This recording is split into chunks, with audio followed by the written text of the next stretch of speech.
The X-Men reach the top, but like every good Marvel movie, there's a plot twist. It's May 21st. I'm Ben Ayers, coming to you from a snowy Everest base camp, and this is your daily dispatch for Everest.Live. So the big news this morning is that the 4 Mission Everest climbers are setting out to raise $1 million for charity by climbing Mount Everest in 7 days from London to London, have reached the top of the mountain and are on their way back down. That's exciting news for Furtenbach Expeditions, kind of the genius behind that expedition. Part of the reason that these guys got a lot of attention is because their extensive pre-acclimatization routine involved the use of this controversial xenon gas. Xenon, as many of you know, is a noble gas used in anesthesiology for many, many years. But the Furtenbach team, along with some scientists, are convinced that it has really powerful properties at altitude for helping protect the body in these kind of extreme endeavors. They believe that this is going to become norm in the future for climbing on Everest. We'll see. I think the verdict's out on that. There's a lot more medical information that needs to come in. But their team is psyched.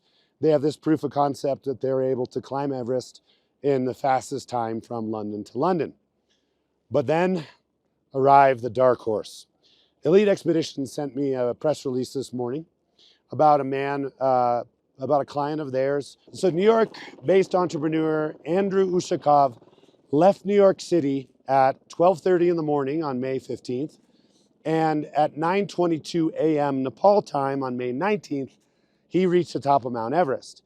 That's a time of something like, I think it's 3 days, 23 hours, and 7 minutes to go from, the airport lounge at JFK to the summit of Mount Everest. According to Elite, this was done without any prior acclimatization. No xenon, no hypoxic tents, no prior acclimatization, just sea level to the top on supplemental oxygen. That's a pretty exciting and interesting record. It's also one that, to me, seems a little dangerous. I don't know, so that's something that we're going to look into further, and we're going to understand more about what exactly that expedition entailed. Okay, so I looked into it. Spent the morning talking to a bunch of different people who supported Andrew in his climb. And I have confirmation from 2 different members of the Elite Exped team who climbed with Andrew that indeed he went through a hypoxic training process before he got on the plane in New York. So to some extent, to a huge extent, this is a relief. I was concerned that we would be setting this precedent that people without any kind of prior acclimatization can come and climb Mount Everest in 3 days. That's the kind of precedent or the kind of example that will kill people.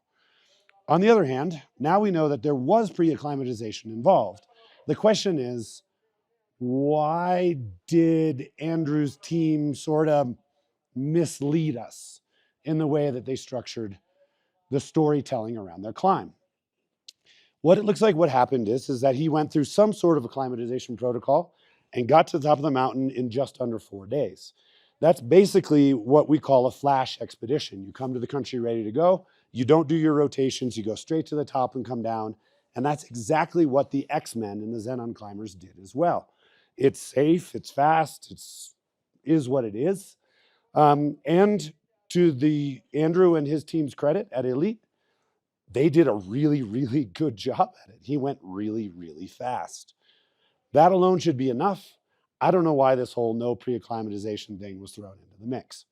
So that's what we know for now. I'm trying to get a hold of Andrew to talk to him exactly, to better understand the ins and outs. You'll hear from us if anything interesting comes up. But that, then, is our daily dispatch for today.